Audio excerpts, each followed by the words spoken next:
اس سے پہلے انہوں نے میرے جسم و روح دونوں کو نجات دی ہے. ضرور سننے کے قابل ہوگی. ایسے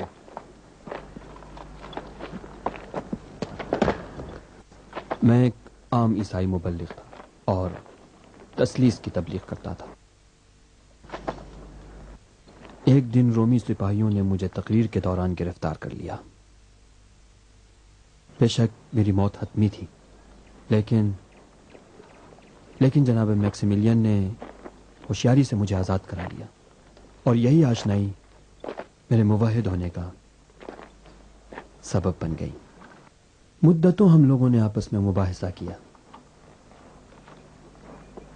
میں نے ان سے بہت کچھ سیکھا ہے. گیلس تمہارے مالک عظیم شخص ہیں. میں ان کو اچھی طرح جانتا ہوں. پھر تو ان کے سلسلے میں بہت کچھ جانتے ہوگے. میں ایک یونانی غلام تھا، 14-15 سال کا تھا. جناب میکسیملین کے والد نے مجھے خریدا، پھر اپنے گھر لے گئے. وہ روم کی شورا کے اعلیٰ رکن اور شاہنشاہ ایڈرین کے قریبی لوگوں میں سے تھے. میں نے جناب میکسیملین کا لمحہ بلمحہ مشاہدہ کیا. وہ بہت تیز فہم تھے. ان کے والد نے ان کی تعلیم کے لیے بہترین معلم مقرر کیے تھے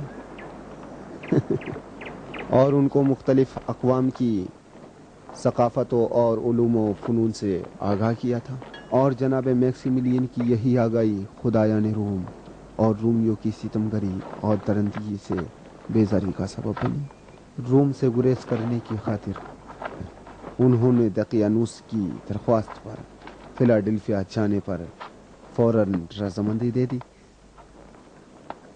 گویا ہماری ہدایت کے لیے قدرت نے انہیں فیلاڈیلفیا بھیج دیا. آپ کے چہرے سے تھکن کے آثار نمایاں ہو رہے ہیں. آئیے. جناب میکسیملین یہاں اس لیے آئے تاکہ رومیوں کے جرائم سے دور رہیں، لیکن نہیں جانتے تھے کہ فیلاڈیلفیا کے جرائم بھی روم سے کم نہیں ہیں. وہ دقیانوس کے جرائم کو دیکھ کر روم کیوں نہیں لوٹ گئے؟ دقیانوس نے فوراً ہی اپنی بیٹی کی شادی میکسیملین سے کر دی تھی تاکہ وہ فیلاڈیلفیا میں رہ جائیں. دقیانوس کو نہیں معلوم تھا کہ بنو ہیلن بھی موحد میں سے. کیا یہ سچ ہے کہ میکسیملین اس سے پہلے کہ خدا واحد پر ایمان لاتے جھوٹے خداؤں اور بتوں سے منہ موڑ چکے تھے، ایک موحد کی طرح؟ ہاں، وہ کبھی ہالینڈ کے خداؤں پر ایمان نہیں رکھتے تھے اور ہمیشہ حقیقت کی تلاش میں رہتے تھے. وہ اپنے خالق کو پہچانتے تھے، لیکن اس کی جانب سے کسی کتاب یا ہدایت کی تلاش میں تھے. کیا توریت اور انجیل ان کو نہیں ملی تھی؟ کیوں نہیں، سب پڑھ چکے تھے، لیکن ان میں حقیقت نہیں ملتی تھی. ہاں، وہ ہمیشہ فیلاڈیلفیا کے قریبی دیہاتوں میں سفر کرتے تھے اور اپنے منصب کی وجہ سے مظلوموں محروموں کو فائدہ پہنچاتے تھے. میں نے خود ایک سفر میں مالیات وصول کرنے والوں کی درندگی کا مشاہدہ کیا ہے. دقیانوس کی مالیات.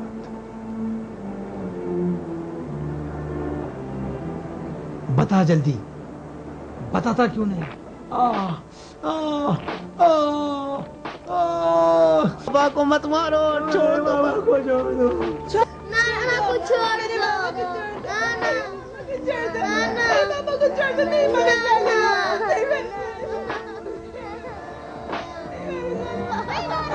نہیں ہوتے تو میں دے دیتا، جان سے عزیز تو نہیں.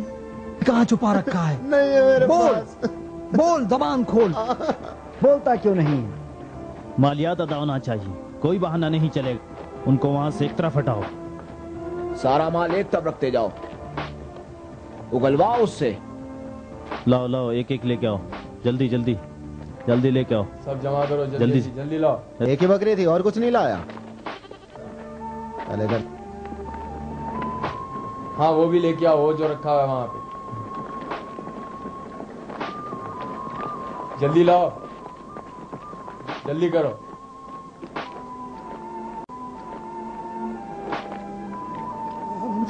یہاں کیا ہو رہا ہے؟ ہم لوگ یہاں مالیات وصول کرنے آئے ہیں اور یہ شخص مالیات نہیں دینا چاہتا.